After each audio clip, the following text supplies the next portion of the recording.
Vijayakumar ABN films YouTube channel மூலமாக பிறப்பும் சிறப்பும் என்ற நிகழ்ச்சியில் மீண்டும் உங்களை சந்திப்பதில் மிக்க மகிழ்ச்சி. இன்றைய பிறப்பும் சிறப்பும் நிகழ்ச்சியில நம்ம பார்க்க போகின்ற திரைப்பட பிரபலம் யாருன்னு பார்த்தீங்கன்னாக்கா, மலையாள திரைப்பட நடிகர் பகத் பாசில் அவர்கள். சார், உங்களுக்கு தெரியும் நாங்கள் எப்படி ஒர்க் பண்ணுவோம்.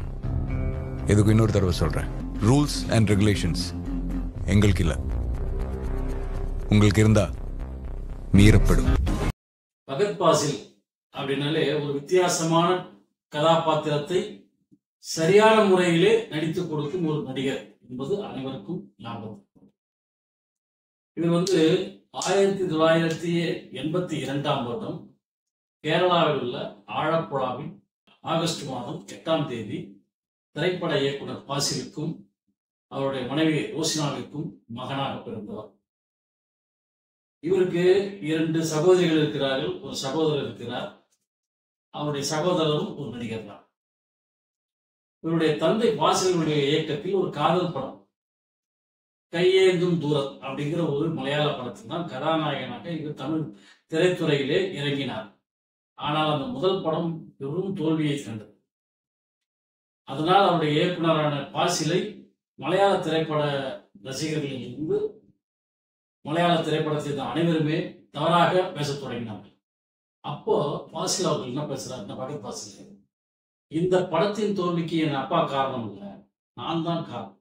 ஏன்னா நான் எந்த பயிற்சியுமே எடுக்காம சினிமா நடிக்கணும், அதனாலதான் இந்த படம் போய் தோல்வி அடைஞ்சிச்சு அப்படின்னு பேட்டி கொடுத்துட்டு. நீங்க நினைக்கிற மாதிரி நான் இந்த ஜாதி மயத்தெல்லாம் காப்பாற்ற வரல.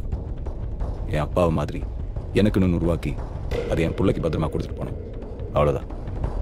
அதுக்கு தான் உங்களை மாதிரி ஆட்களை தலைமுறை நிற்க வச்சு பழக்கிறோம். மேற்படிப்பிற்காக அமெரிக்கா சென்று விட்டார். அமெரிக்காவில் போயிட்டு பட்டய படிப்பை முடிச்சுட்டு 5 வருஷம் கழிச்சு திரும்பி வர்றாரு. திருப்பி சினிமாவில் நடிக்க ஆரம்பிக்கிறாரு. அவர் நடிக்கிற அனைத்து படங்களும் வெற்றி காண்கிறது, அவார்டுகளை குவிக்க ஆரம்பிக்கிறது. தேசிய விருது, கேரளா திரைப்பட விருது, தென்னிந்திய விருது, பிலிம்பேர் விருது என அனைத்து விருதுகளையும் வாங்கி குவிக்க தொடங்கினார் திரு பகத் பாசில் அவர்கள். மலையாள படங்கள்ல மட்டும் நடிச்சுட்டே இருந்தார். உடனே தமிழ் படத்தை நடிக்கிறார். சூப்பர் டீலக்ஸ் அப்படின்னு விஜய் சேதுபதி நடிச்சிருக்கு. அந்த படத்துல சமந்தாவுக்கு ஜோடியா அவர் நடிச்சிருக்கு. இவருடைய நடிப்பு தமிழில் ஏற்றுக்கொள்ளும். அதுக்கப்புறம் வேலைக்காரன் அப்படிங்கிற படத்துல சிவகார்த்திகேயனுக்கு வில்லனா நடிச்சாரு. அவர் விக்ரம் படத்துல ஒரு சிறந்த கதாபாத்திரத்தில் நடிச்சாரு. கடைசியா அந்த உதயநிதியும் வடிவேலும் நடித்த மாமன்னன் அப்படிங்கிற படத்துல எதிர்மறை கதாபாத்திரம் வில்லனாக சிறப்பாக செய்தது. தெலுங்கு பக்கம் போனீங்கன்னாக்கா புஷ்பா அப்படிங்கிற அல்லு அர்ஜுன் நடிச்சிருப்பாரு. அவருக்கு வில்லனா நடிச்சிருப்பாரு. அதுல காவல்துறை அதிகாரியா தலைக்கு முட்டையெல்லாம் போட்டு படத்துல பிரம்மாண்டமா நடிச்சிருப்பாரு.